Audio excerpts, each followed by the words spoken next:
విఘ్నేశ్వర స్వామి వారి యొక్క నిమజ్జన మహోత్సవ కార్యక్రమం సందర్భంగా మేషరాశి వారు ఎలాంటి విధానాలు పాటించాలో ఈ వీడియోలో సవివరంగా సంపూర్ణంగా తెలుసుకుందాం. మేషరాశిలో ఏ నక్షత్రాలు వస్తాయంటే అశ్విని నక్షత్రంలో 4 పాదాలు, భరణి నక్షత్రంలో 4 పాదాలు, కృతికా నక్షత్రంలో 1 పాదం కలిపితే మేషరాశి అవడం జరుగుతుంది. అలాగనే చాలామందికి పుట్టినటువంటి కాల సమయంలో డేటా బర్త్లో లేనటువంటి కారణం వలన పేరు యొక్క మొదటి అక్షరాన్ని అనుసరిస్తూ ఆ రాశిని తెలుసుకునే ప్రయత్నం చేద్దాం. చూ, చే, చో, లా, లీ, లు, లే, లో, ఆ అక్షరాల వారందరూ కూడా మేషరాశి జాతకులే. మేషరాశి యొక్క అధిపతి కుజ భగవానుడు కనుక విఘ్నేశ్వర స్వామి వారి యొక్క నిమజ్జన మహోత్సవ సందర్భంగా ఈ సంవత్సరం రాజుగారు కూడా కుజ భగవానుడే అవ్వడం వలన, రాశాధిపతి కూడా కుజుడు అవ్వడం వలన వీలైనంత వరకు స్వామివారికి ఎరుపు రంగు ప్రసాదం అంటే కేసరి కానీ మందార పుష్పాలతో అర్చన చేయడం కానీ, అదే కాకుండా కందిపప్పుతో కూడుకున్నటువంటి కుడుములను నైవేద్యంగా ఏర్పాటు చేయడం కానీ, అలాగే కందిపప్పుతో ఏర్పాటు చేసినటువంటి ఆ యొక్క ప్రమిదలను ఒక 7 ప్రమిదలను ఏర్పాటు చేసి 7 ఎర్రటి ఒత్తులు పెట్టి స్వామివారికి అర్చన, అభిషేక, ముగింపు మహోత్సవ కార్యక్రమంలో పాల్గొనడం వలన రుణ, రోగ, శత్రు సంపూర్ణమైనటువంటి జాతకంలో ఉండబడినటువంటి 1లో కుజుడు కానీ, 2లో కానీ, 4లో కానీ, 7లో కానీ, 8లో కానీ, 12లో కానీ కుజ భగవానుడు సంచారం చేసినప్పుడు సకలమైన దోషాలన్నీ తొలగిపోయి అనుకున్న ఐశ్వర్యానికి మీ సొంతం చేస్తారు అని చెప్పి గమనించాలి.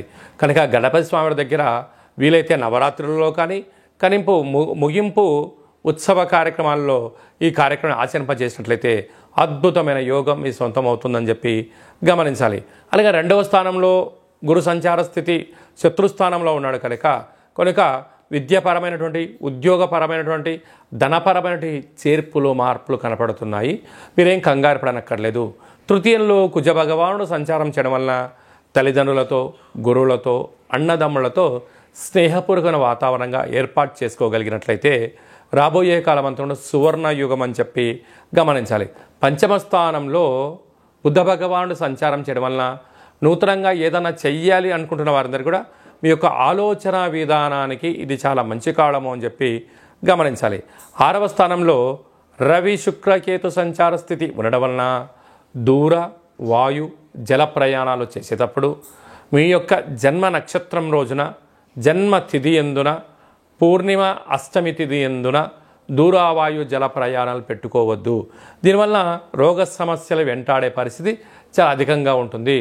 లాభస్థానంలో శని భగవానుడు వక్రగమన సంచార స్థితిలో ఉన్నాడు కనుక వీరంతవరకు ధర్మము, ఆధ్యాత్మికత, యోగా, ఆసన, మెడిటేషన్ లాంటివి మంచి కార్యక్రమాలు ఏర్పాటు చేసుకోగలిగితే మీ యొక్క ధనం వృధా కాకుండా ఉండే పరిస్థితి ఉంటుంది. వ్యయంలో రాహు భగవానుడు ఉండడం వల్ల ఆర్భాటాలకు వెళ్ళొద్దు. ఉన్న దాంట్లో ఆనందంగా ఉండండి. లేని దాని గురించి అపోహలకు వెళ్ళారా ఉండేది కూడా పోయే పరిస్థితి చాలా అధికంగా ఉంటుందని చెప్పి గమనించాలి. అలాగే సాఫ్ట్వేర్ ఉద్యోగస్తులు, హార్డ్వేర్ ఉద్యోగస్తులు, సినిమా రంగాలు, అలాగే గృహ భవన నిర్మాణ కార్యక్రమం చేసేవారు, వ్యవసాయ సోదరీమణులు, స్వయం వృత్తులు చేసుకున్నటువంటి వారందరికీ పెద్దవారిని అంటే గతించినటువంటి వారి యొక్క స్మరణ, వారికి మీరు పెట్టేటువంటి కార్యక్రమాల వల్ల సర్వత్రా మీకు శ్రీరామ రక్ష అని చెప్పి గమనించాలి.